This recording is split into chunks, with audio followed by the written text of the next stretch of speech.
E nós estamos em mais um Minuto Cast e hoje a gente está com uma abordagem diferente. A gente vai trazer aqui um assunto que está sempre na mente do consumidor, na mente do agro, que é os cenários e as perspectivas da safra. E para falar sobre isso, eu trouxe dois convidados especiais, dois economistas e especialistas do Marco Investimento.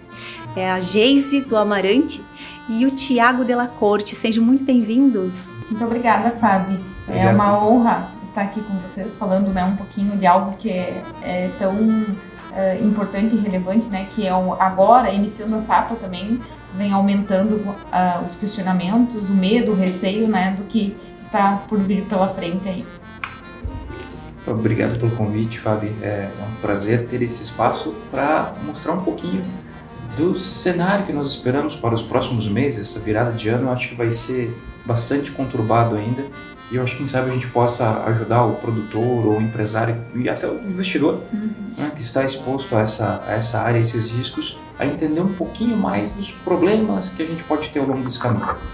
E é isso, A gente estava comentando antes o quanto o conhecimento, aquela máxima, o conhecimento nos liberta.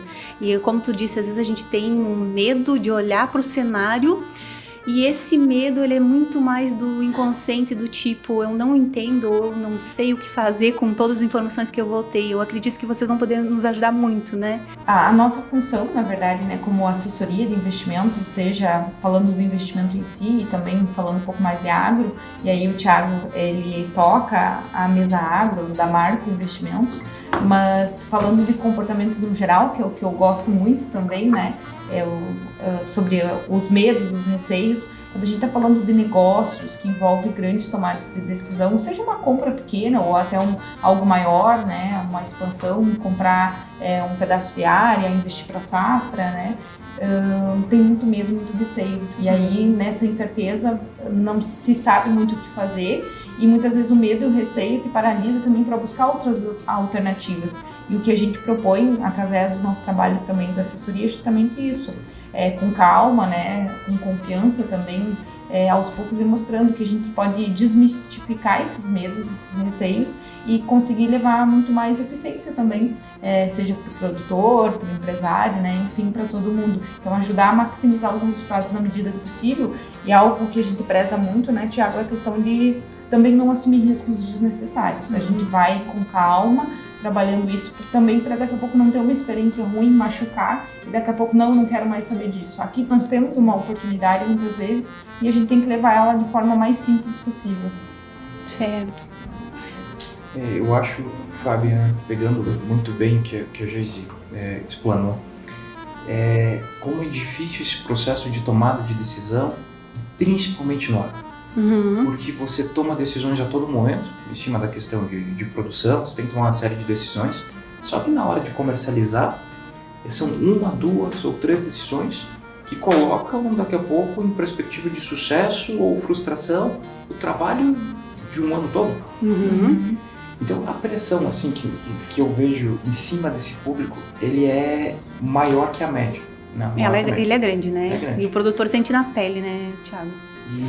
E você tomar esse processo, você ter esse processo de tomada de decisão não tão bem definido, ele não tão bem claro, ele te machuca muito.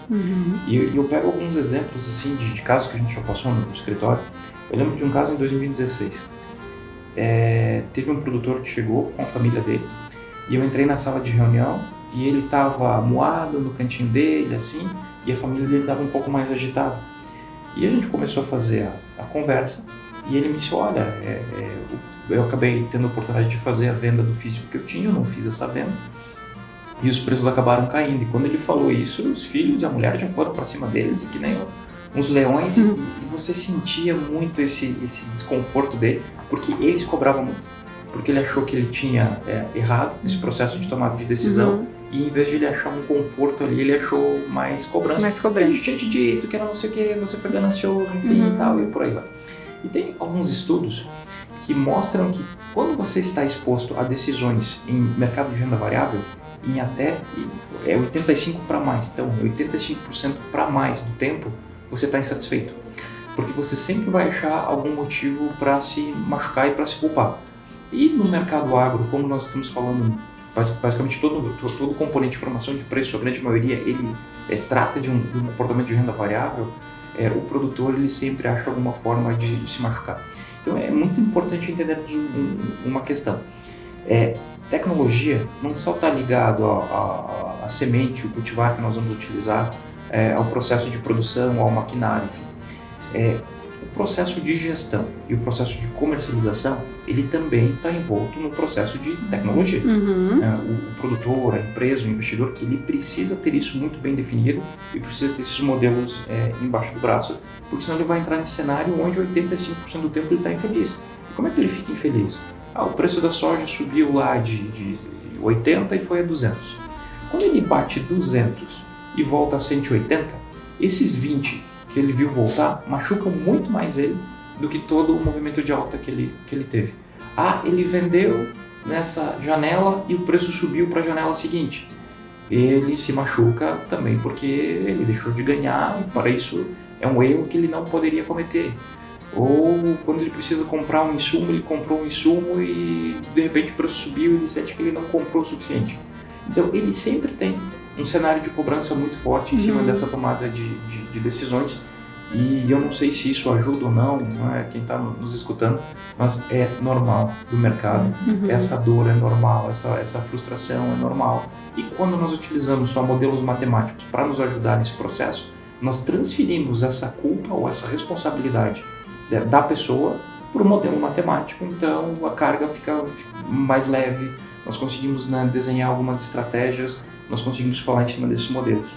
E dentro da Marco, o papel da mesa, junto com a assessoria de investimentos, é ajudar a desenhar os cenários, em cima desses cenários, entender quais são os vetores de crescimento que nós vamos ter para os próximos meses, para os próximos trimestres, para os próximos anos, e em cima disso escolher uma série de investimentos que façam mais sentido para a carteira do cliente.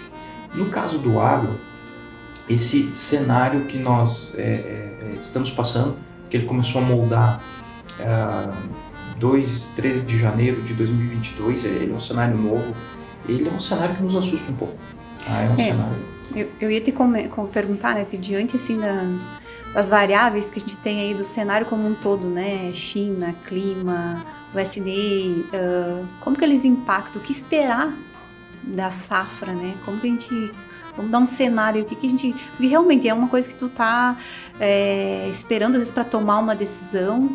A gente vê esse cenário da tomada de decisão mais tardia hoje em todos os setores, na questão de compra de semente, na questão de compra de insumo. Ainda comparando com o ano passado, tem muitos que ainda nem compraram insumos. Dá um pouco correndo o risco da alta, né, que a gente já viu, teve baixa do insumo, teve alta do insumo, está numa alta constante, dá um pouco corre o risco aí de uma logística de não ter produto. Enfim, qual que é o cenário que vocês podem trazer para o produtor? O que a gente tem aí pela frente? Esse ciclo, por mais que ele tenha sido um ciclo de alta volatilidade, ele não foi um ciclo tão complexo. Ele foi um ciclo onde as variáveis que afetaram a oferta e a demanda, elas foram de fácil identificação e de fácil tratamento, né? Como é que a gente passa? Primeiro ponto, o produtor, para desenvolver uma estratégia de comercialização, ele precisa separar os fatores que vão impactar a oferta dos setores que vão impactar a demanda. E ele precisa ter muito bem traçado cada um desses fatores e dar um peso para esses fatores. Esse nosso ciclo de comportamento de alta de preços que vem com a pandemia, ele teve uma origem muito clara, que foi toda a ajuda de recursos da injeção feita para passarmos pela fase da pandemia. É muito fácil a gente chegar agora e criticar, foi muito dinheiro colocado no mercado. Só que quando começou a estourar a pandemia, nós estávamos transformando estádios de futebol em hospitais de campanha. Iam morrer 2, 4, 6, 8 milhões de pessoas. Ninguém sabia a taxa de contaminação do vírus, ninguém sabia a taxa de mortalidade do vírus. Em função disso, os governos e os bancos centrais eles tiveram que tomar uma decisão que ou a gente espera para ver o que vai acontecer, ou injetamos dinheiro. E o PIB, agora para 2023, ele vai passar da casa de 100 trilhões de dólares pela primeira vez na história, então um PIB de 100 caminhando para 105 trilhões, e a ajuda que foi colocada pelos bancos centrais no fim do pacote de ajuda foi de 30 trilhões de dólares. Pra gente ter ideia, o PIB brasileiro hoje, ele está na casa de 2 trilhões de dólares. Então, foi uma ajuda considerável. Né? E esse dinheiro, ele chegou e ele entrou via crédito, mas principalmente via transferência de renda. Ou seja, no Brasil, eu não lembro agora se foram 8, 10 ou 12 meses que nós tivemos aquela ajuda recorrente mensal, mas mais ou menos eu acho que foi isso. Imagine que isso aconteceu no mundo todo. Aconteceu nos países desenvolvidos, mas aconteceu nos países com renda mais humilde. E as pessoas, elas nunca se viram com um poder de compra tão alto na mão. Verdade. E parece incrível, a gente está falando isso em 2020, 2021, 2022, mas uma das grandes prioridades de consumo dessas pessoas são produtos alimentares. Alimentação. E a gente viu assim, a FAO, né, que é o braço da ONU para alimentação, ele trata que a prioridade de consumo são proteínas e derivados, depois açúcar e derivados e lácteo e derivados.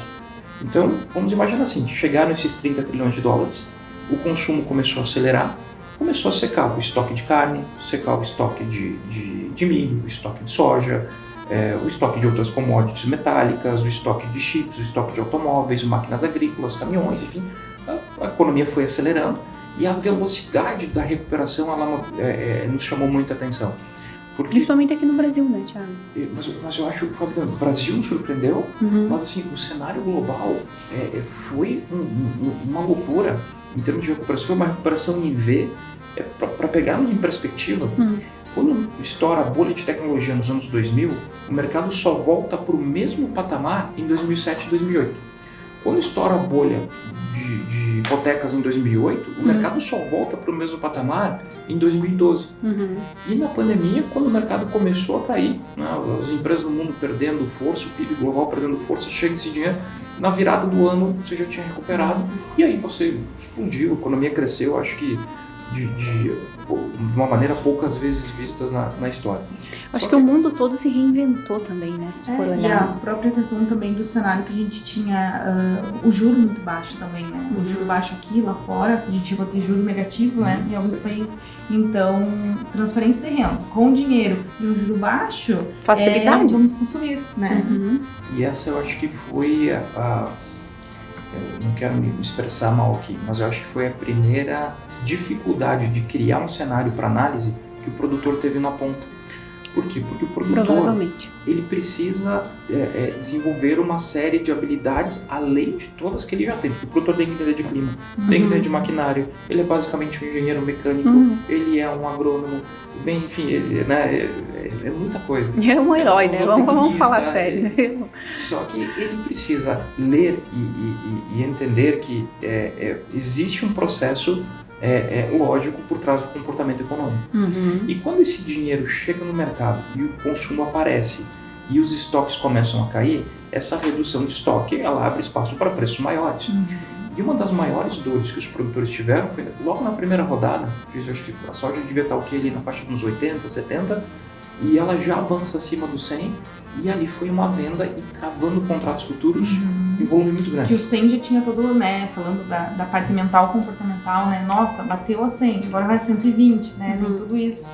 E tinha muito mais por vir, né, pela frente. Perfeito. E aí a juíza já identificou a dor. Qual é a dor? Porque ele travou a 100, a injeção de recurso não parou, ela continuou, os estoques seguiram caindo, e o preço subiu, e depois quando ele travou a 100, ele viu o preço a 140, viu o preço a 150, aí ele sentiu a dor novamente. Aí ele trava novamente utilizando os mecanismos de venda futura, do contrato a termo, com uma cooperativa cerealista, enfim, né, com os órgãos do mercado. E aí ele viu o preço a 200 e ele teve outra rodada de dor. E aí, quando esse preço está na faixa de 200, chega para a safra, entrando ali safra 22, ele decide não fazer a venda futura. E nesse momento, os mecanismos de injeção de renda da pandemia... pararam. Exatamente, já tinham esgotado. E o preço alto, o preço dentro das commodities, no mercado futuro e commodities BMF, o preço é uma placa. Quando o preço está alto, essa placa está gritando, produza, está faltando produto. Quando o preço está baixo, ele está dizendo, olha, tem muito produto no mercado, você não precisa produzir. Então, olha que foi 2022. Aí inverteu, os juros no mundo já começaram a subir para controlar a inflação. Então, o problema do mundo não poder crescer em linha reta e a economia não poder crescer em linha reta é o problema que afeta o dinheiro. Vou tentar fazer um paralelo agora só da economia para explicar esse ponto. é que nós pautamos grande parte das decisões da nossa vida em cima do dinheiro. Nós abrimos mão de estar com os amigos, família, ter horários de lazer, para trabalhar, desenvolver carreira, investir, estudar, enfim. Só que a gente troca todos esses momentos pelo dinheiro e 9 a cada 10 pessoas têm dificuldade de responder uma pergunta muito simples, que é o que é o dinheiro. É verdade, né? A gente filosofa muito pouco a respeito desse produto no qual a gente corre muito atrás. E o dinheiro, ele é só uma criação da sociedade, o dinheiro é só um produto que serve para facilitar os meios de troca. Essa é a ideia. E o problema, por mais que toda a sociedade corra atrás do dinheiro, o problema de desenvolvimento de uma sociedade não é o problema de dinheiro. Se o problema fosse dinheiro, era só o presidente ligar para o presidente do Banco Central ou para o ministro da Fazenda e falar o seguinte: olha, faz um Pix aqui do Tesouro Nacional de R$1 milhão para cada brasileiro. De repente a gente está falando aqui, toca o celular de você manda um Pix. R$1 milhão chegou na mão. A gente vai ficar muito feliz. Só que aí vem a questão: resolveu o problema da economia? Agora o Brasil deixou de ser um país pobre porque todo mundo tem R$1 milhão na conta? Então, esse não é o verdadeiro problema. Eu já digo que é a mentalidade, né? O comportamento mesmo. Porque o que a gente vai fazer com esse 1 milhão? Provavelmente uma parte deles nós vamos consumir. E quando nós formos consumir, nós vamos chegar no verdadeiro problema, que nós não temos infinita capacidade de produção. Nós temos um número limitado de fábricas que têm uma capacidade limitada de produzir. Então, quando nós formos consumir, essas empresas vão chegar a 100% da sua capacidade de consumo. A receita total de um negócio é dada por preço vezes quantidade. Como a empresa já atingiu 100% da sua capacidade produtiva, ela não pode produzir uma unidade adicional de produto. Então, as empresas começam a aumentar o preço. Um aumento generalizado no nível de preço é a inflação. Com a inflação mais alta, ela acaba corroendo o poder de compra da moeda, e se nada for feito, vai acontecer o que aconteceu com o Cruzado Novo, Cruzeiro Novo. O Brasil é um grande laboratório assim, de destruição de moedas por falha no controle de inflação. Então, como é que você controla essa inflação? O problema da inflação é que existiu um excesso de demanda e uma pouca capacidade de oferta. Precisa desaquecer esta demanda, porque a oferta ela demora para replicar. Para uma empresa ampliar sua capacidade produtiva, tem que comprar um terreno, construir um galpão, comprar maquinário, treinar mão de obra, as permissões públicas. Leva tempo. Então tem que tratar segurando a demanda, segurando o consumo. E para segurar o consumo, a primeira questão o que é o dinheiro? É um produto que serve para facilitar os meios de troca. Só que se ele é um produto, ele tem que ter um preço. A gente pode comprar e vender dinheiro e a gente tem que saber qual é o preço do dinheiro. E o preço do dinheiro é a taxa de juros. E os bancos, principalmente, eles entenderam isso há muito tempo e ganham muito dinheiro comprando e vendendo dinheiro.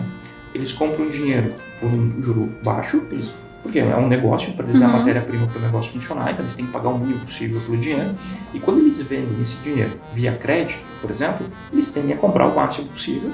A diferença é o spread bancário, é o lucro dos bancos. Isso desde que os bancos existem, essa a lógica por trás do sistema. Para que as pessoas consumam menos, precisa encarecer o dinheiro, precisa dificultar o acesso ao dinheiro, desestimular o consumo e estimular a poupança. Como é que a gente faz isso? Como é que os bancos centrais fazem isso? Subindo os juros. Então, os juros, quando eles sobem, eles já estão gritando para todo mundo: parem de consumir, comecem a poupar, parem de consumir, comecem a poupar. É isso que ele está gritando.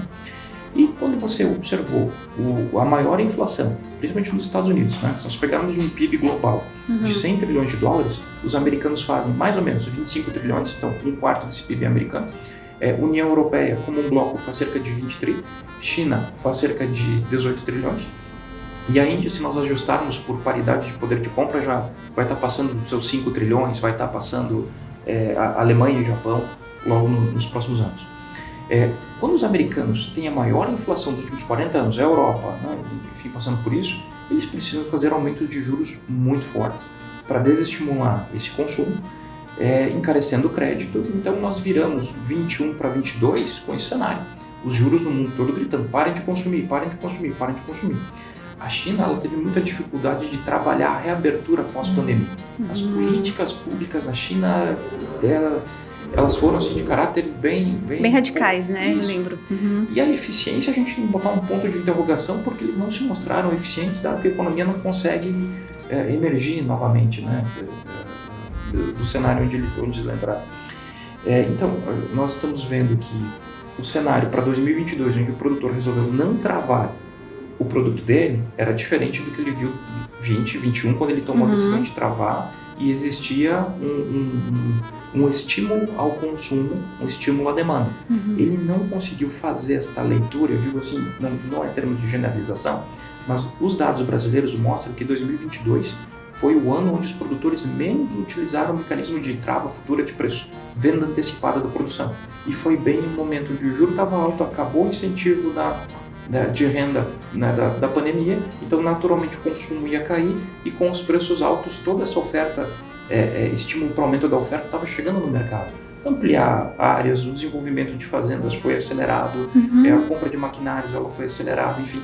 Então a oferta começou a vir e a demanda crescer, caindo. né? O que isso nos trazia é a possibilidade de uma volta de estoques. E quando os estoques eles voltam a aparecer, você já não tem muito espaço para que os preços sigam aumentando.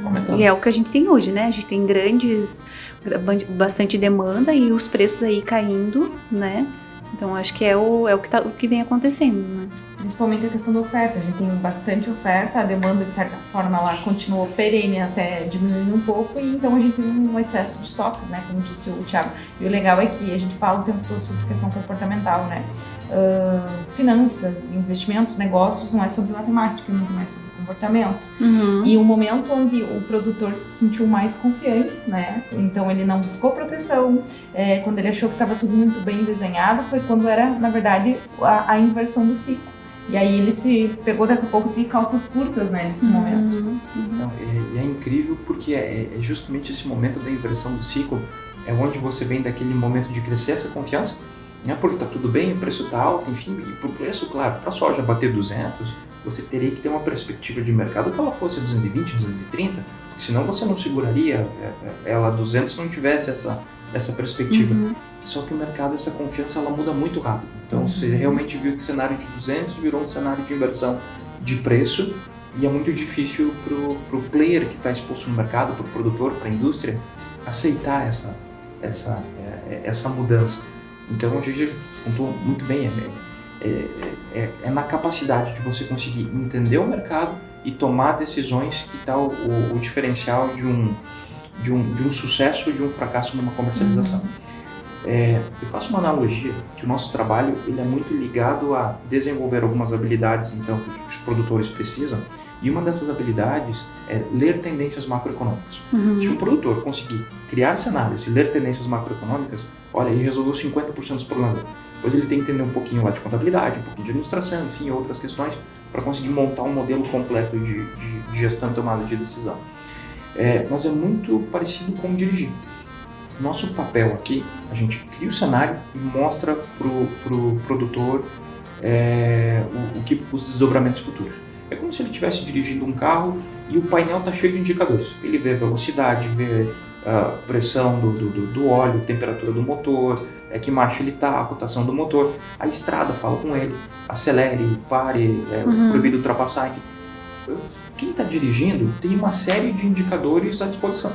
Só que mesmo assim, tem gente que bate o carro, mesmo conseguindo ler os indicadores. Então, ler os indicadores não é suficiente para ter sucesso no mercado financeiro. O que diferencia um bom motorista de um mau motorista? Ambos sabem ler os indicadores, só que a atitude que eles têm ao interpretar e reagir a esses indicadores. E é isso que a gente precisa que os produtores eles tenham cada vez mais consciência, que eles saibam que não é um processo fácil, né? A gente sabe a carga emocional que eles têm nesse processo é uma carga muito pesada, mas que os modelos matemáticos eles vão ajudar a ter uma luz, né, durante esse processo todo.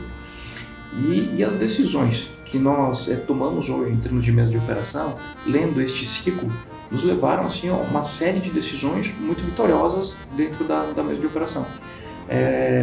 Nós fizemos diversas operações ao longo de 2022. A primeira que a gente fez no ano até foi uma posição altista. Foi por causa da guerra, nós já vimos comprados, isso no final de 2021, apostando numa alta do milho. E claro que nós a questão guerra ela não era preponderante no nosso modelo naquele momento. Nós estávamos vendo um estoque baixo, o preço de petróleo ainda subindo, uma dificuldade energética no mundo, e nós estávamos posicionados mais por essa questão. Quando a guerra acontece, os preços explodem né? Se foi para fevereiro ali para março, o milho passa do 100, para nós foi muito positivo.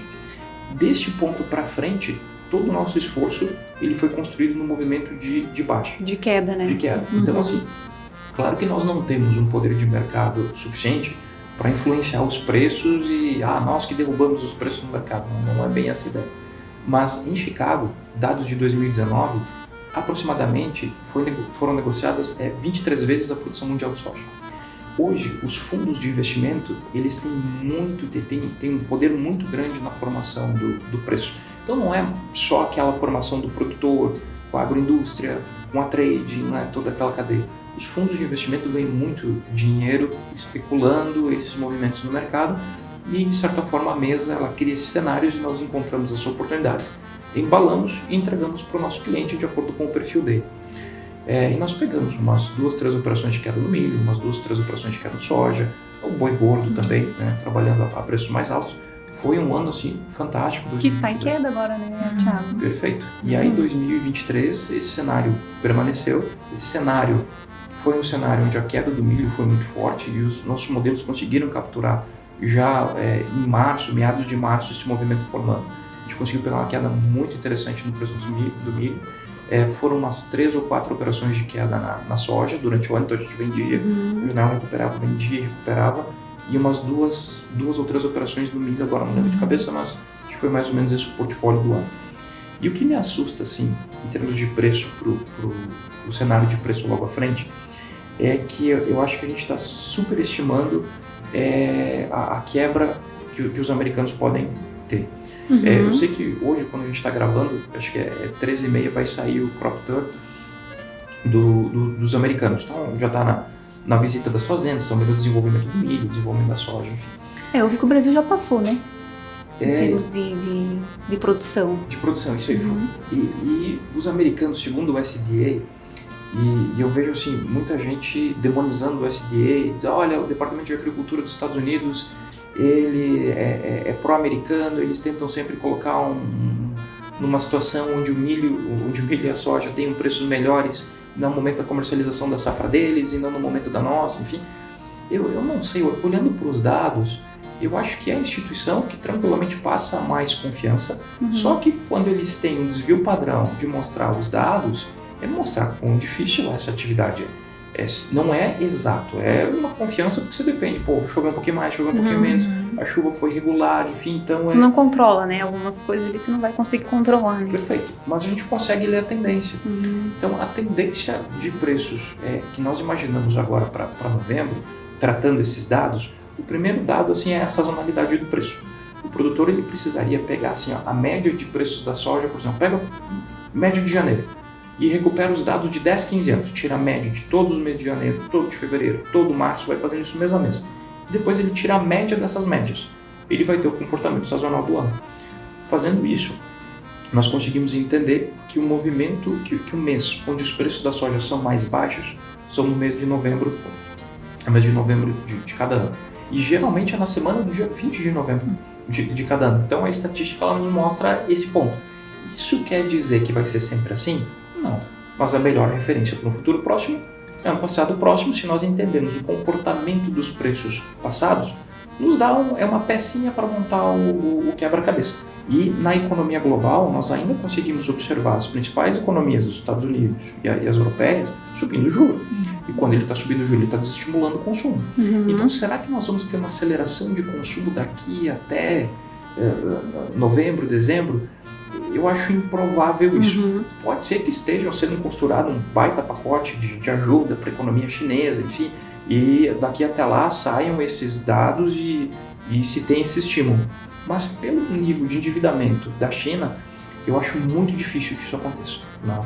Então, por isso que quando a gente fala, né, vamos falar um pouquinho de cenários, nós não temos como chegar na mesa aqui e bater e falar, olha, em 11 de setembro, às 10h15 da manhã, vai começar um movimento mais forte de queda nos preços.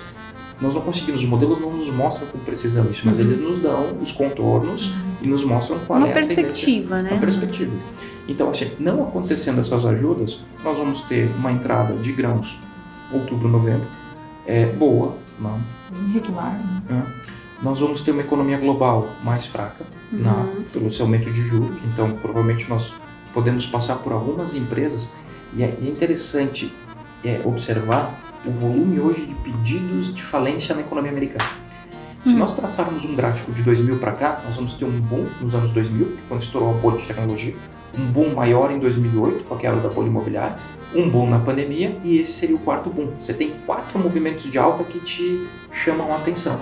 Então nós temos sim, empresas americanas que já estão pedindo falência, e esse spread de crédito ainda não bateu no mercado.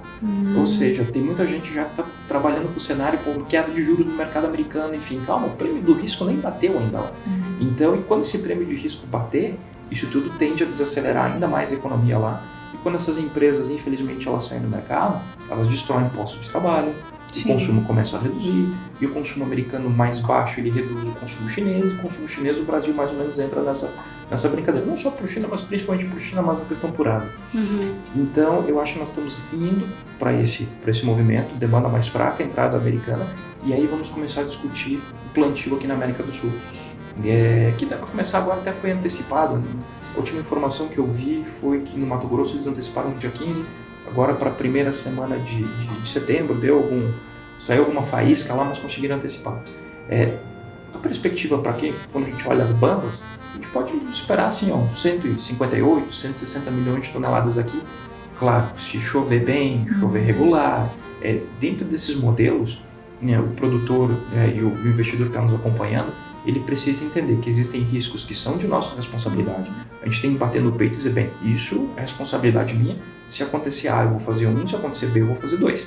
Mas eu sei que existem riscos que eu não controlo. O risco de um atentado terrorista, o risco de uma seca, o risco de uma nova rodada de pandemia. Nós sabemos que isso existe, por isso que nós não podemos tomar risco no mercado de peito aberto. Nós temos sempre estratégias que vão nos permitindo posicionar à medida que os fatos forem se revelando.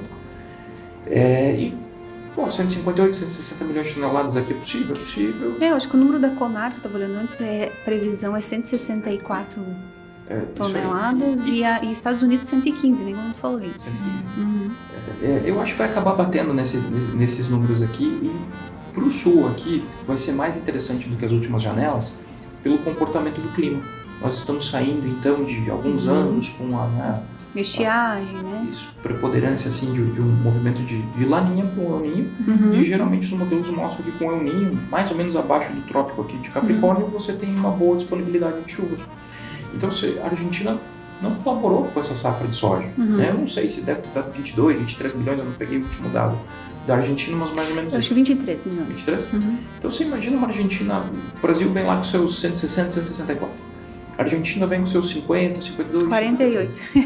Eu tô sabendo que eu olhei. Segundo as perspectivas ali da Conab, né? Eu acho que daria para eles atingir essa região. Se chover bem, a gente pode estar falando de um número assim, 50 um pouquinho maior. Rio Grande do Sul deve botar o quê? 20, 21, 22 milhões? Se chover bem aqui. Então, imagina a alegria do produtor, né? Agora vendo a lavoura cheia. Só que aí vem mais Paraguai, vem um pouquinho de Bolívia. Temos que ver se não vai faltar água nos estados do norte. Já tem alguns alertas para cuidar do Mato Grosso, cuidar do Goiás.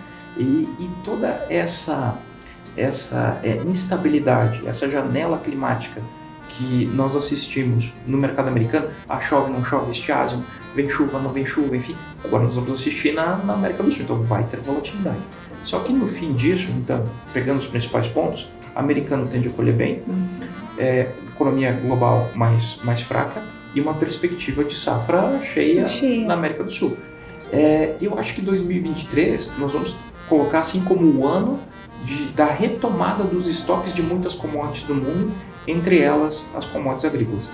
Se por acaso acontecer uma estiagem de novo no Brasil e a nossa safra não for boa, vai rodar mais uma safra americana, a economia vai continuar desacelerando em 2024 e a gente pode ter outra janela de colocar isso na mão. Então, eu acho que esse estoque vem, a gente não sabe com precisão quando ele vem, e é por isso que hoje, para os nossos investidores, nós estamos com algumas pequenas posições vendidas em soja, aguardando uma janela para posicionar mais na venda, isso falando em Chicago, né? A gente está falando não do preço local. O preço local ele precisa de Chicago, precisa do dólar, precisa do prêmio.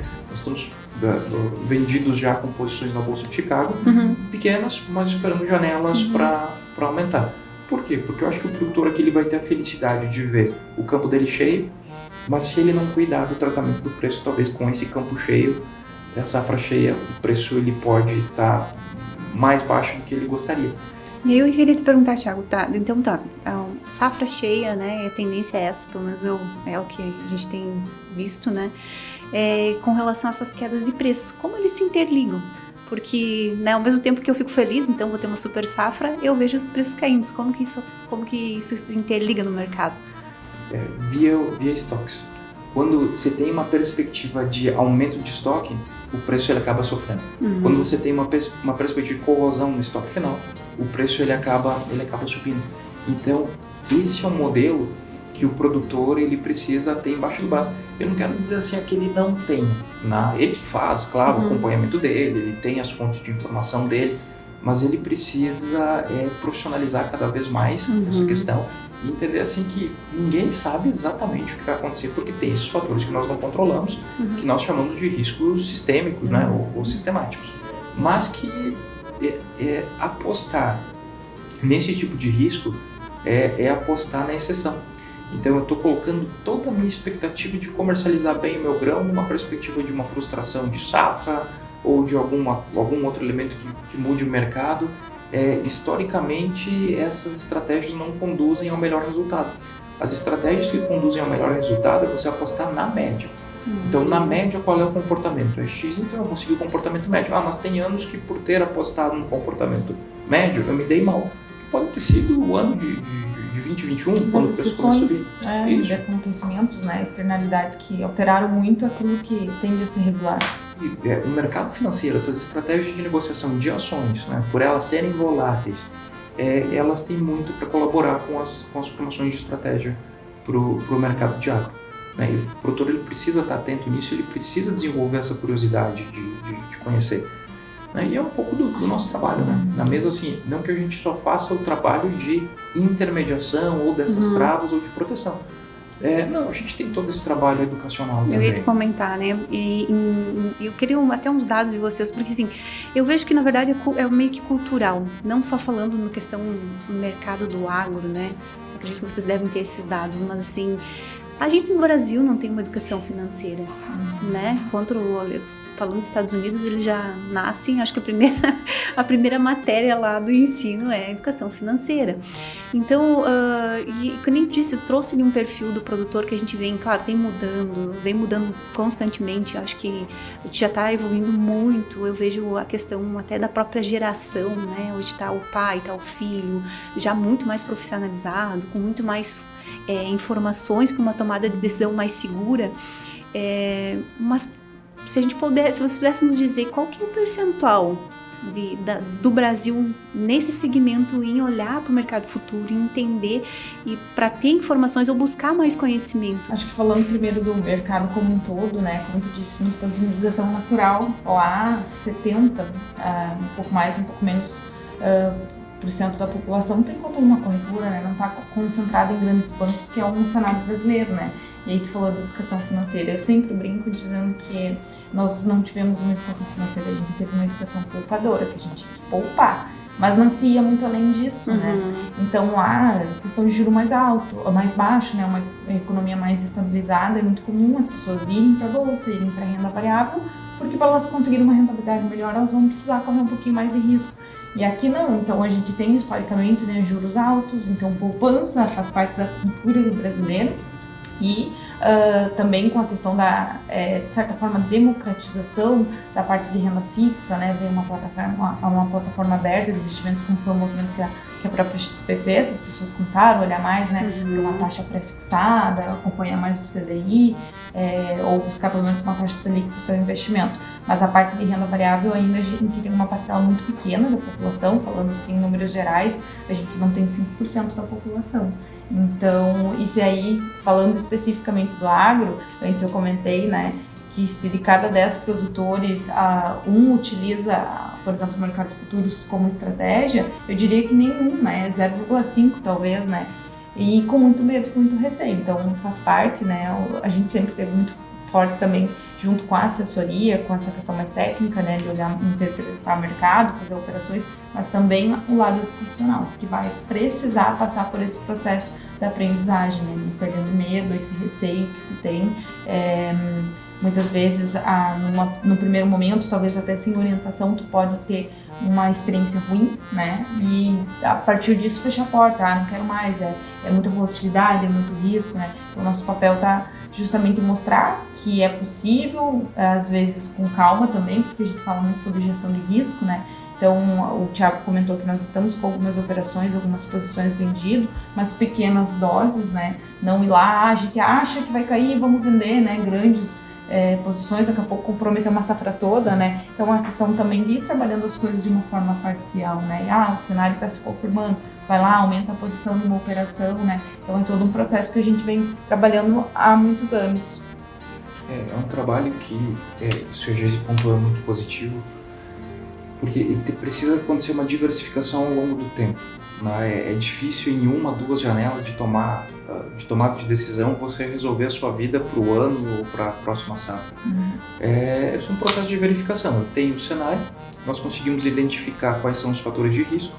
À medida que esses fatores de risco eles forem se revelando e eles forem sendo tratados e a gente entender que eles estão dentro do esperado, nós vamos dando cada vez mais passos para que na composição o preço médio de venda seja um preço muito interessante, né? Seja acima, claro, da média histórica ou de preços que o mercado ele vem trabalhando.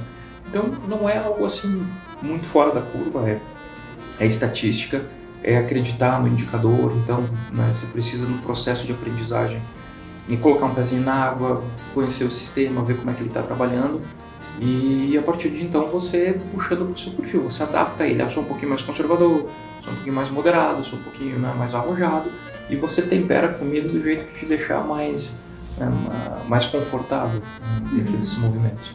E lembrando também que não é só a questão do preço do grão que a gente pode ajudar ou acessar o agro. Hoje, em termos da mesa de operação, nós temos uma única posição aberta. E quando nós estamos esperando que esse aumento de juros no mundo todo ele impacta mais forte o consumo, nós esperamos que o faturamento das empresas elas venham a cair. Então, as nossas posições também em renda variável, elas são muito tímidas hoje. Mas nós conseguimos encontrar uma empresa no meio de tudo isso. Eu acho que a gente operou Unipar, JBS e Kepler está aberta. Kepler é uma posição que eu não vi mais ou menos o preço hoje, mas ela deve estar se entregando uma valorização de uns 25%, 26%, numa janela de uns 40, 45 dias. Ela tem um motor de crescimento próprio no meio dessa confusão toda. Então, nós imaginamos que o ciclo, nós estamos saindo de um ciclo de desaceleração e em algum momento nós devemos chegar para uma recessão. É o mais provável. Claro que existem comportamentos que podem evitar que essa recessão aconteça. Uma injeção de recurso bem colocada, né, nos bancos ao redor do mundo, as construtoras chinesas com problema, quem sabe tem esgotado esse movimento de desenvolvimento chinês via infraestrutura, via mercado imobiliário, pelo excedente que eles têm hoje, pela situação das construtoras lá. Então, tem muitas questões que nós colocamos e tratamos que daqui a pouco vão nos levar a entender que é um momento de não tomar riscos, mas existem algumas operações que a gente compra um pouquinho, aumenta a posição, compra um pouquinho, aumenta a posição. E Kepler o produto, a empresa passou por alguma dificuldade na transição da década passada para essa, recuperou muito bem, a gestão dela está muito boa, os números. Nós montamos a posição, ela estava negociando 4,5 vezes o lucro anual, muito próximo do valor patrimonial e com um mercado gigantesco de déficit em silos e armazenagem. E daqui até 2030, e agora a gente precisa mudar um pouquinho só a diferença do que é um cenário conjuntural, uma conjuntura de curto prazo, do que é um cenário estrutural de longo prazo. Acho que a nossa geração ela foi premiada com um dos melhores cenários para investimentos da história da humanidade. Nós vamos colocar, o mundo ainda vai colocar, cerca de 1,5 bilhões de pessoas na classe média até 2030. E se nós entendermos o que essas pessoas vão consumir primeiro e conseguirmos antecipar a compra desses ativos, dessas empresas, desses setores na carteira dos nossos clientes, nós temos uma capacidade de gerar uma renda muito interessante, de ter uma lucratividade muito interessante durante esse período. E a pandemia, ela de certa forma já nos deu um pouquinho do que será esse comportamento. Qual foi a grande preferência de consumo dessas pessoas? Alimentação. Alimentação. Proteína, açúcar derivados, leite derivados. Então eu não sei hoje como é que a gente poderia viver em Brasil sem ter uma parte dos nossos investimentos, né, de longo prazo expostos de alguma maneira a essa situação do agro. E não precisa ser renda variável. Quer dizer que eu tenho que sair do conforto que eu estou aqui da poupança e comprar ações da Kepler? Não é isso. Tem um perfil de investidor que vai chegar a essa conclusão e que vai colocar esses ativos em carteira. Mesma coisa com o JBS, enfim, e outras empresas do setor. Mas dá para acessar esse setor através de renda fixa também. Dá para acessar através de letras de crédito do agronegócio, dá para acessar através de certificados de recebíveis do agronegócio, dá para acessar através de debêntures. Muitos desses investimentos em renda fixa pagam mais que os investimentos tradicionais, são isentos de imposto de renda e permitem compor um fluxo de pagamento para a conta do investidor, um fluxo de lucro, com pagamentos de juros que vão de pagamentos mensais, semestrais, pagamentos anuais. Então se cria um fluxo de entrada de recursos muito interessante, isento de imposto de renda, e essas empresas devem ser empresas muito resilientes. Claro que a gente está falando assim do ciclo de longo prazo, mas aí entra a questão. Nós precisamos olhar a economia para entender se essas empresas vão ter um futuro promissor pela frente. Nós precisamos entender de administração para saber quem são as pessoas por trás da empresa, né? Como é que ela está trabalhando, o fluxo de caixa da empresa, se ela vai gastar muito investimento, está tomada em risco, não está, os mercados, estratégia. Então precisa muito de administração para isso e precisa de contabilidade para entender os números demonstrativos de resultados, balanços, enfim, a vida financeira dela, sabendo que cada uma tem sua limitação. A contabilidade é fundamental nesse processo, mas qual é a limitação dela? Ela trabalha com dados históricos. Nós temos uma análise de retrovisor do que está acontecendo. A administração vai nos mostrar a capacidade que os empresários têm de pilotar esse carro até a linha de chegada. E a economia vê se realmente essa forma de pilotar ela vai ser aceita pela rua, né? Se, eu quero pilotar, eu quero sair aqui de Passo Fundo e Amaral a 200 km por hora. Né? Mas a estrada não comporta essa velocidade. Provavelmente eu vou me acidentar e vou me matar. Então, todos esses elementos, eles são elementos cruciais para o processo de tomada de decisões e para a formatação de uma carteira de sucesso ao longo do tempo. Falando sobre a questão do mercado financeiro, né, o mercado de capitais, e aqui no Brasil a gente tem uma concentração em grandes bancos, e nos grandes bancos, tem a questão também de quem é produtor, quem é empresa do agro, né, Thiago? Porque eu acho que a gente nunca teve tanta demanda, por exemplo, de emissão de dívida. Ao invés de tu pegar o crédito no banco, tu pegar o crédito no mercado de capitais, né, com investidores. Então também está acontecendo esse movimento, né, a questão dos fundos, muitos fiagros, por exemplo, que a gente também trabalha na nossa carteira. Então as empresas captando via mercado de capitais diretamente dos investidores e com benefício, né? Muitas vezes as pessoas têm essa impressão de que eu abri uma conta na XP, numa corretora, eu vou ter só renda variável.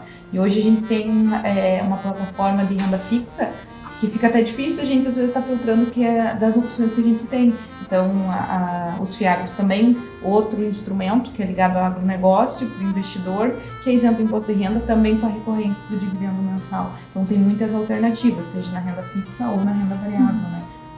Hoje, ou seja, a gente volta, né, a questão ali do conhecimento e da questão cultural, de se provocar, e aliás é isso que a gente está fazendo aqui, né, a gente está levando conhecimento, provocando aí o produtor, ou quem está nos assistindo, nos ouvindo, a olhar para todos esses cenários, essas questões, e entender também onde eu estou, onde eu quero chegar, né, e buscar essas facilidades, né.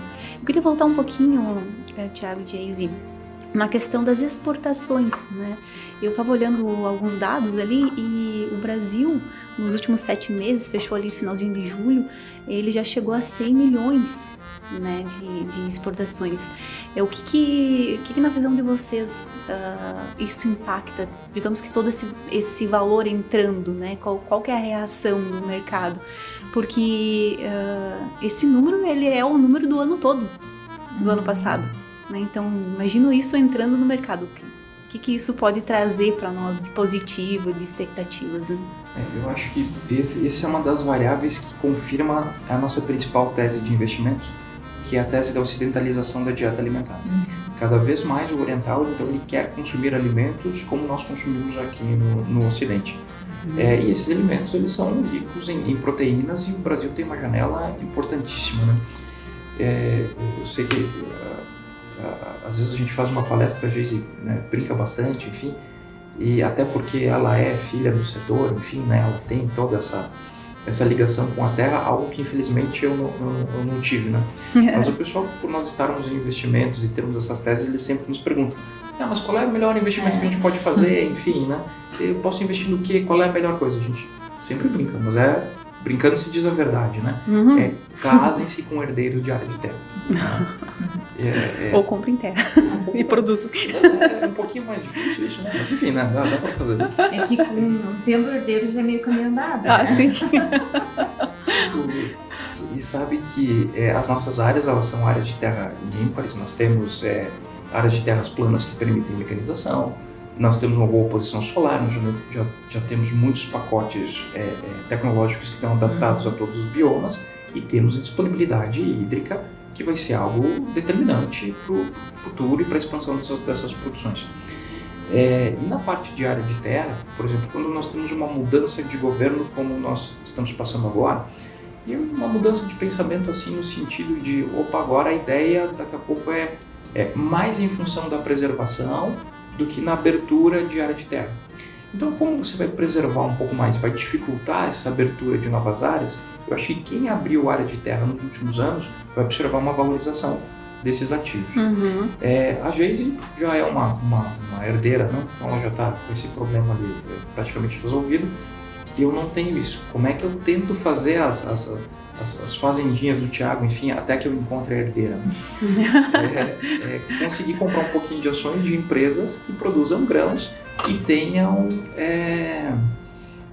terra no seu portfólio dentro da bolsa. Então, um pouquinho de SLC Agrícola, um pouquinho de Brasil Agro. Nós temos empresas que têm essa questão para a produção de grãos e envolvem o elemento terra em algum momento, e estão expostos a essa valorização. Pessoal, só lembrando e fazendo um disclaimer aqui, né? Pessoal, não é para sair, pegar o dinheiro, isso aí, comprando, tirando dinheiro. Eu ia te perguntar agora, vai entrar toda essa grana aqui no Brasil aonde?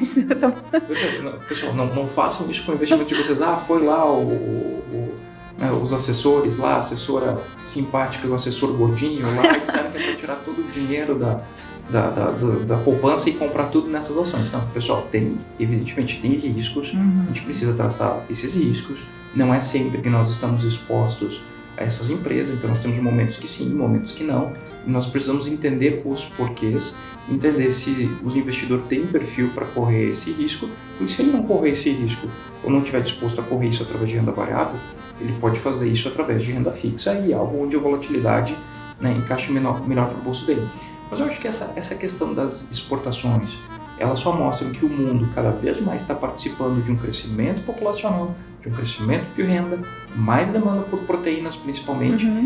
Isso vai abrir janelas para o Brasil, e acho que o nosso principal gargalo aqui, ele é um gargalo de infraestrutura, que não é novo. A gente sabe que isso é o Brasil, gargalo de infraestrutura Brasil é algo antiguíssimo, né? Se nós tivéssemos uma infraestrutura melhor, é bem provável que os números seriam melhores. E nós precisamos entender a cabeça do nosso cliente. O chinês, quando ele vem comprar produto no Brasil, ele tem um programa de segurança alimentar que ele precisa cumprir, até por ele ter uma ordem política e social, porque nós sabemos que o modelo de governo deles é um pouco diferente lá.